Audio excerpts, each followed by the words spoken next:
UI பற்றிய 5 சுவாரஸ்ய தகவல்கள். இன்று ரிலீஸ் ஆன ஊயி திரைப்படம் மூலம் மீண்டும் ரசிகர்கள் முன்பு வந்திருக்கிறார் ரியல் ஸ்டார் உபேந்திரா. இந்த முறை புழுவை விட வரவில்லை, தலையில் உள்ள புழுவை எடுக்க வந்திருக்கிறேன் என்று ஏற்கனவே கூறியிருந்தார்.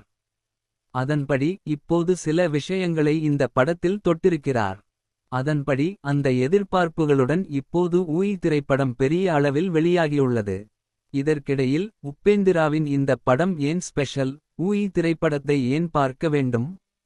இதோ 5 சுவாரஸ்ய தகவல்கள். 1. கதை, திரைக்கதை, வசனம், இயக்கம் உபேந்திரா. இதுவரை ரியல் ஸ்டார் உபேந்திரா பல படங்களில் நடித்திருக்கலாம். ஆனால் அவர் இயக்கிய படங்களுக்கு இருக்கும் கிரேஸ் வேற லெவல்.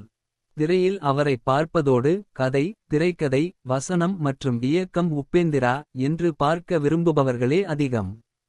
இப்போது அந்த வாய்ப்பு உப்பி 2 படத்திற்கு பிறகு, அதாவது 9 ஆண்டுகளுக்குப் பிறகு வந்திருக்கிறது. 2-9 ஆண்டுகளுக்குப் பிறகு மீண்டும் வருகை. நடிப்பதை விட தான் இயக்கிய படங்களில்தான் அதிகம் பேசப்பட்டவர் உபேந்திரா. இஷ், ஓம், ஏ படங்கள் சூப்பர் டூப்பர் ஹிட் அடித்து அன்றைய காலத்திலேயே சாதனைகளை படைத்தன. இப்போது அதே உபேந்திரா மீண்டும் 9 ஆண்டுகளுக்குப் பிறகு வந்திருக்கிறார். 2015 இல் உப்பி 2 படத்திற்குப் பிறகு ஊயி படத்தை இயக்கி வந்திருக்கிறார். 3. நான் மட்டும் இல்லை, நீ மட்டும் இல்லை, நான் மற்றும் நீ. முந்தைய உபேந்திரா படத்தில் நான் பற்றி பேசிய உப்பி, அதன் பிறகு நீ பற்றி உப்பி 2 படத்தில் தொடர்ந்தார். இப்போது நான் மற்றும் நீ இரண்டையும் அடிப்படையாக கொண்டு ஊயி படத்தை உருவாக்கியிருக்கிறார்.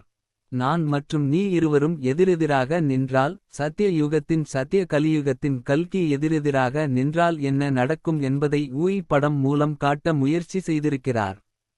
4. தொழில்நுட்பத்தோடு கூடிய தாந்திரிகம். உபேந்திராவின் முந்தைய படங்களோடு ஒப்பிட்டால் தொழில்நுட்பத்தில் இந்த படம் மிகவும் முன்னேறியுள்ளது. மேக்கிங் மற்றும் பயன்படுத்தப்பட்ட தொழில்நுட்பம் இந்த படத்தின் அழகை மேலும் கூட்டியுள்ளது. 2 ஒளிப்பதிவாளர்கள், 2 படத்தொகுப்பியாளர்கள், இசையமைப்பாளர்கள் இந்த படத்தில் பணியாற்றியுள்ளனர். 5. அப்படியே தமிழர்களின் பான் இந்தியா படம். ஊயி திரைப்படம் அப்படியே தமிழர்களின் படம். உபேந்திரா இயக்குனராக இருந்தால் படத்தில் இருப்பவர்கள் பெரும்பாலும் தமிழர்களே. தொழில்நுட்பக் குழுவிலும் தமிழர்களே அதிகம். இசை, படத்தொகுப்பு, ஒளிப்பதிவு என அனைத்திலும் தமிழர்கள் இருக்கிறார்கள். இப்படி பல கோடி செலவில் உருவான இந்த படம் தமிழோடு தெலுங்கு, கன்னடம், மலையாளம் மற்றும் இந்தி மொழிகளிலும் வெளியாகியுள்ளது. நன்றி நன்றி நன்றி நன்றி நன்றி நன்றி நன்றி நன்றி நன்றி நன்றி நன்றி நன்றி நன்றி நன்றி.